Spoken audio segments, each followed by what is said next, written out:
सुरक्षा को प्रभावित किया गया असामाजिक तत्वों के द्वारा। तो इसको लेकर ही हम राज्यपाल से भेंट करने गए थे और माननीय महोदय ने उन्होंने हमें आश्वस्त किया है कि निश्चित तौर पर हम लोग सार्थक पहल करेंगे।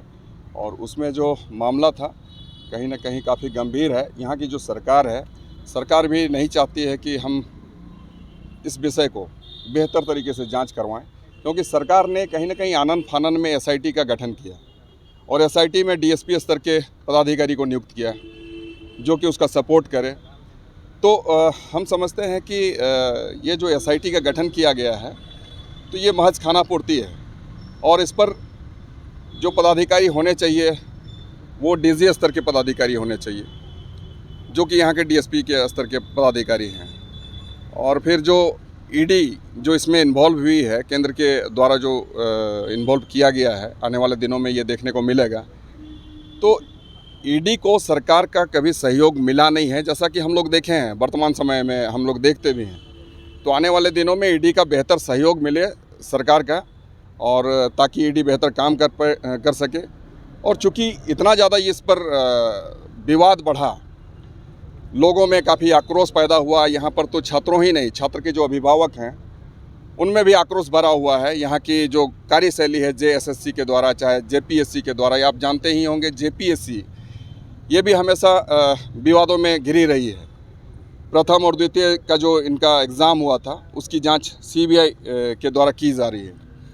तो हमने यह भी मांग किया है कि सीबीआई के द्वारा जांच हो और जांच बेहतर हो, ताकि जो दोषी व्यक्ति होंगे वे बख्शे नहीं जाएंगे।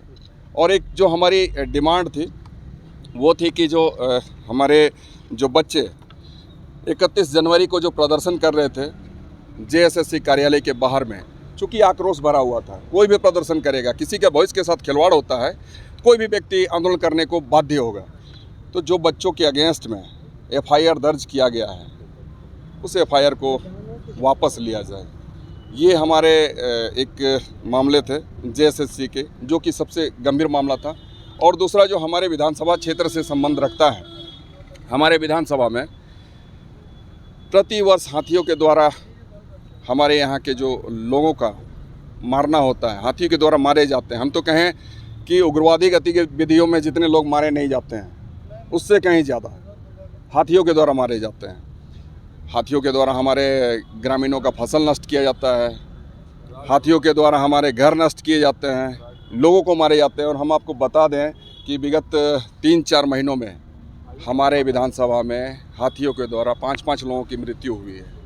तो हम चाहते थे कि इस पर पहल हो। हालांकि हमने विधानसभा में बहुतों बार क्वेश्चन को रेज किया है और यहाँ के जो वर्तमान मुखिया, हम तो कहें कि जो अभी नहीं है परंतु कुछ दिनों पूर्व थे यहाँ के मुख्यमंत्री, उनकी ओर से भी हमें आश्वासन मिला था कि जैसे हमारी सत्ता आएगी तो हम निश्चित तौर पर इसको कर लेंगे, परंतु ऐसा हमें देखने को नहीं मिला। सत्ता संभाले इस सरकार को 4 साल हो गए, ख़त्म हो गए हैं, परंतु हाथी की समस्या का समाधान नहीं हुआ। तो हम चाहते थे कि हाथी जोन बने और उस जोन में हम आपको बता दें कि सिर्फ हमारे इस झारखंड प्रदेश में जो 2016 की गणना हुई थी हाथियों की, उसमें महज 970 हाथी थे। और अभी की अगर हम बात कर ले तो मैक्सिमम हमारे यहाँ पर 1200, 1400, 1500 इसकी ही संख्या होगी। तो हम ऐसे तमाम हाथियों को एक हाथी जोन बनाकर तमाम हाथियों को हम सुरक्षित रख सकते हैं, संरक्षित रख सकते हैं, बेहतर माहौल दे सकते हैं। इससे क्या होगा कि हमारे जो सरकारी खर्च हो जाते हैं, जो सरकारी कोष का अतिरिक्त भार पड़ता है, अगर किसी को मुआवजे देने पड़ते हैं तो वो सारा का सारा मुआवजा राशि भी हमारा बचेगा और हम भयमुक्त वातावरण में जी सकते हैं। चूँकि 5 परगना जो है हमेशा हाथियों का आना जाना यहाँ पर लगा हुआ है। तो इन्हीं 2 विषयों को लेकर हमारे राज्यपाल के साथ बातें हुई और वार्ता काफ़ी बेहतर रही। और आप कह रहे हैं कि पेपर लीक की जांच अगर सीबीआई करती है तो उसका आउटकम तो निकलेगा नहीं? बिल्कुल निकलेगा। थोड़ा वेट कर नहीं, ये क्या है कि एसआईटी जांच की अगर बात कर लें तो एसआईटी आपके अंडर की चीज़ है, सरकार के अंडर की चीज़ है और इसमें पदाधिकारी नहीं, बहुत बड़े बड़े महान हस्ती भी शामिल हैं।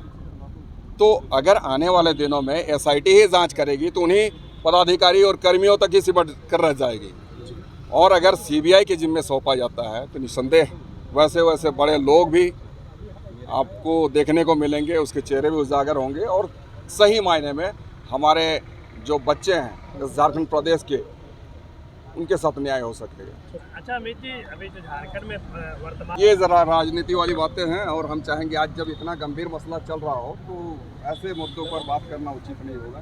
राज्यपाल क्या बोले आप जब ये सब?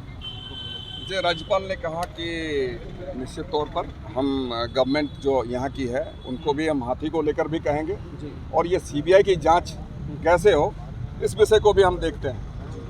तो उनके हालांकि कहना था कि सरकार अगर चाहे तो सीबीआई जांच करवा सकती है, परंतु हमने विशेष आग्रह किया कि आपका अगर डायरेक्शन अगर हो जाता है सर सरकार को तो शायद इस पर पहल हो।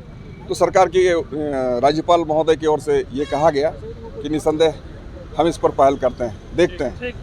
द्वारा जो सीजीएल्स एग्ज़ाम लिए गए और उसका पेपर जो लीक हुआ और जिसमें बहुत तरह से हमें बातों को सुनने को मिला, कभी पता चला कि बिल्कुल राज्यपाल से हमारी मुलाकात भी हुई और काफ़ी बेहतर तरीके से बातचीत भी हुई। और अभी जो राज्य का सबसे बड़ा मसला है, सबसे बड़ा मुद्दा है जो कि हमारे रोज़गार से जुड़ा हुआ है, हमारे छात्रों के भविष्य का मुद्दा है, जो कि हम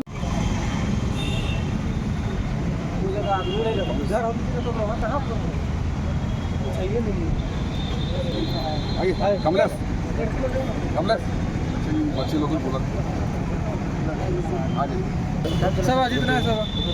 रुकिए थोड़ा कटवेंगे। थोड़ा सा हम लोग के बोलने के बाद ना ऐसे बच्चे लोग को भी मौका दीजिएगा, ये लोग थोड़ा सा विशेष बताएंगे कि भाई आज ये क्या है कि कितना फंसी हुई है।